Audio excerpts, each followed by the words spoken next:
Let's talk about MDC, Movement for Democratic Change. The Movement for Democratic Change Tsvangirai (MDCT) is a centre-left political party and was the main opposition party in the House of Assembly of Zimbabwe ahead of 2019 elections after the split of the original Movement for Democratic Change (MDC) in 2005. The MDCT remained the major opposition faction, while the smaller faction, the Movement for Democratic Change (Ncube MDCN), was led by Welshman Ncube. The Movement for Democratic Change was founded in 1999 as opposition party to the Zimbabwe African National Union Patriotic Front (ZANU-PF), led by President Robert Mugabe. The MDC was formed from members of the broad coalition of civic society groups and individuals that campaigned for a no vote in 2000 constitutional referendum. In a particular, the Zimbabwe Congress of Trade Unions, the party split following the 2005 Senate election, with the main faction headed by the founder leader Morgan Tsvangirai and the other formation headed by Arthur Mutambara, and the Morgan Tsvangirai-led 2006 Congress. Thokozani Kufe was elected for vice president, replacing Gibson Sibanda, who was now a part of MDC-M. The two factions subsequently won a combined majority in the March 2008 parliamentary election.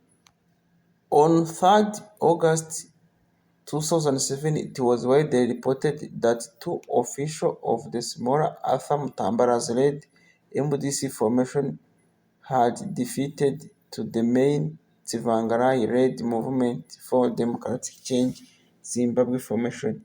A week after talks to reunite the two parties had broken down, at a media briefing, former Member of Parliament Silas Mangono and Matvingo Province Chairman Sashke Matake announced that they had defeated from the Mutambara-led formation. Mutambara-led faction. The poll taker acknowledged the survey was conducted mainly in the rural areas, traditionally a ZANU-PF stronghold, because the majority of population lived there.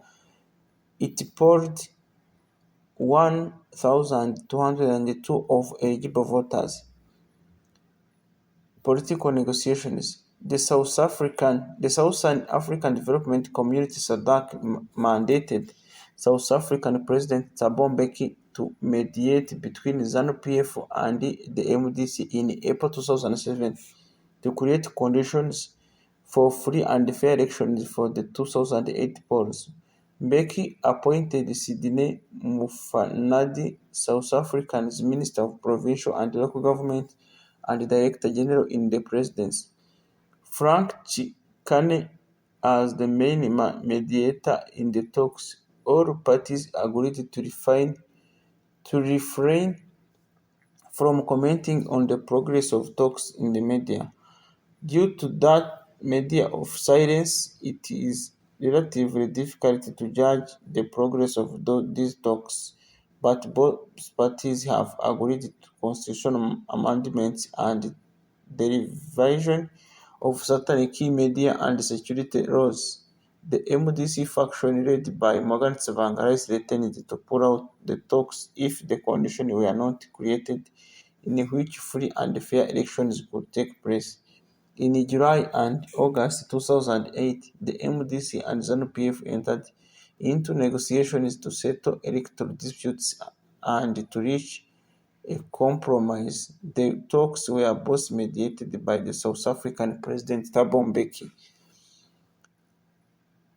SADC facilitated the government power sharing agreement.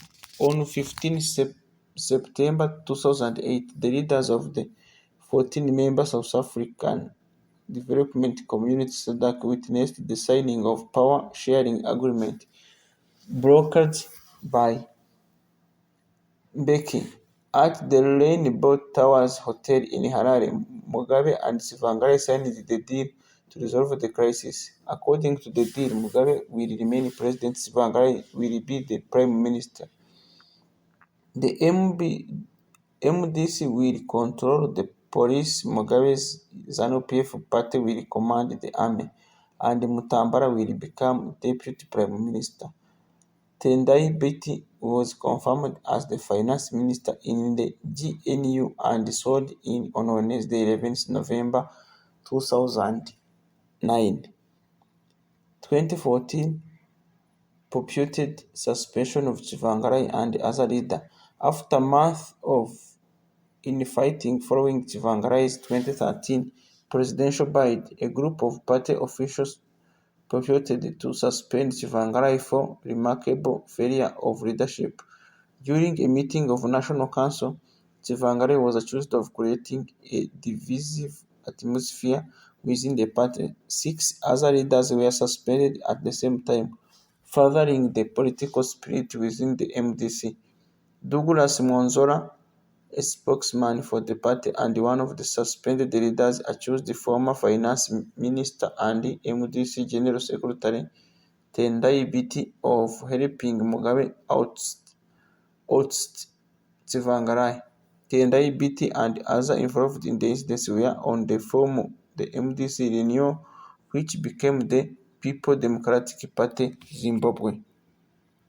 2018-2022 split. The MDC survived to see Mugabe removed from office in November 2017, but Tsvangirai was afflicted by colon cancer and died on 14th February 2018. Nelson Chamisa became acting president of the party and contested as the party presidential candidate in the 2018 Zimbabwean general election under the MDC Alliance Electoral Pact. On 22nd April 2018, Thokozani Kufe was elected and supposed as president of her MDC faction at extraordinary congress in Bulawayo.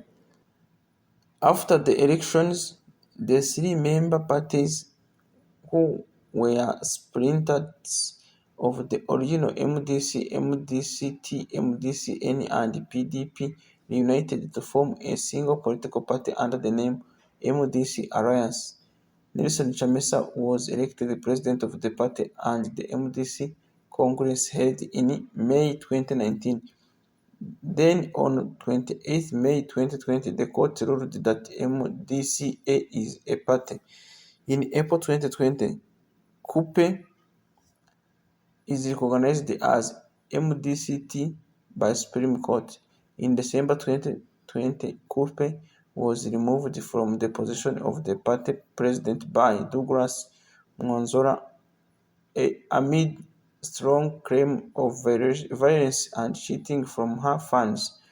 In September 2021, Douglas Monzo took over of MDC Alliance. In January 2022, Chamisa founded the Citizens Coalition for Change (CCC).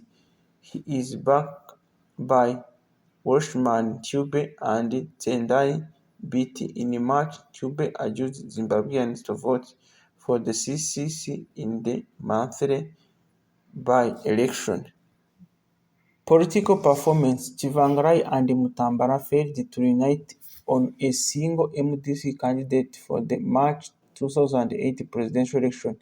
Tsvangirai ran for president while Mutambara backed the independent candidacy of Simba Makoni.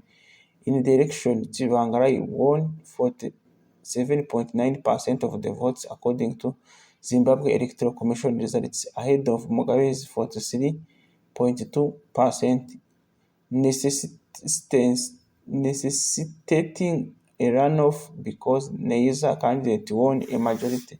However, Tsvangirai claimed to have won a narrow first-round majority of 50.3% based on the mandatory posting of votes counted at polling booths.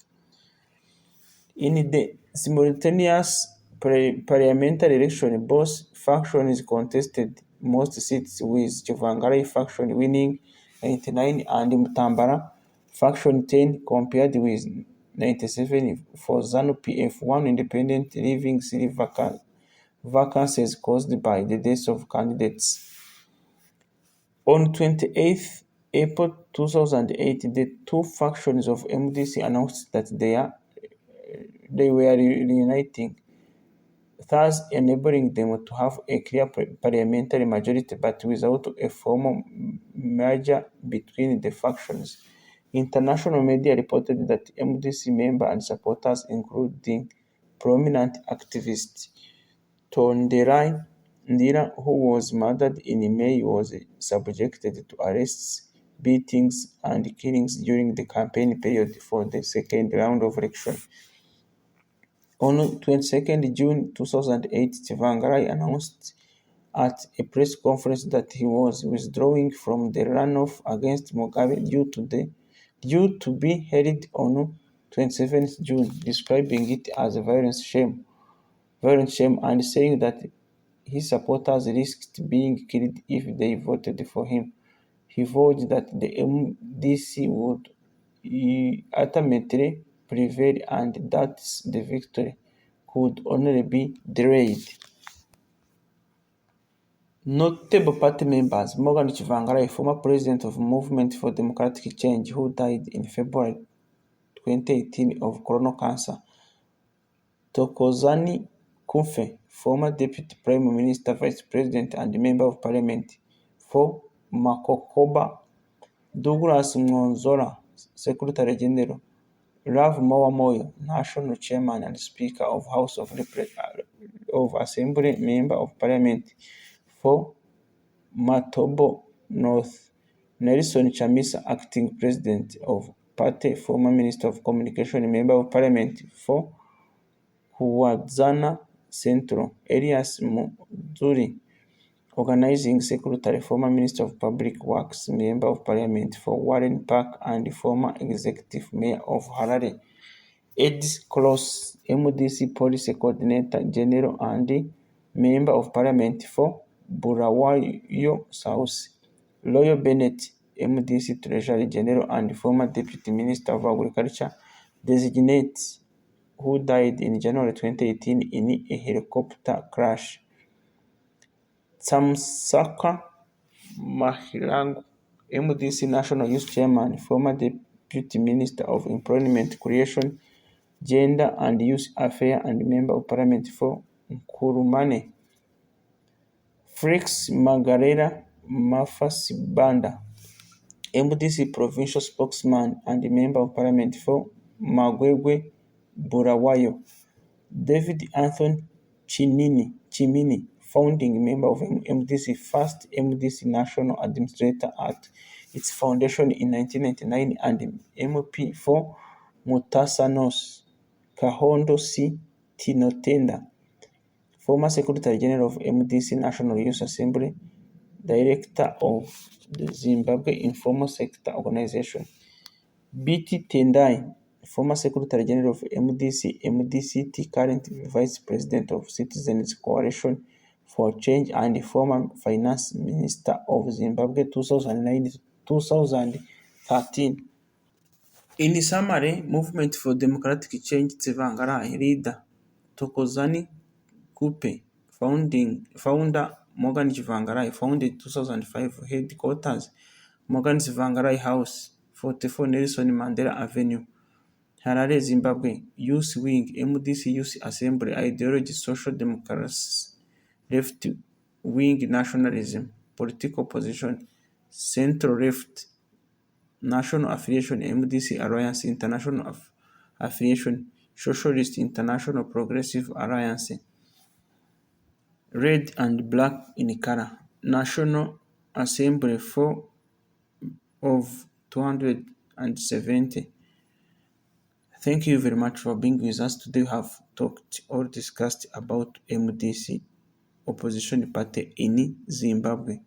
See you in other upcoming videos and bye.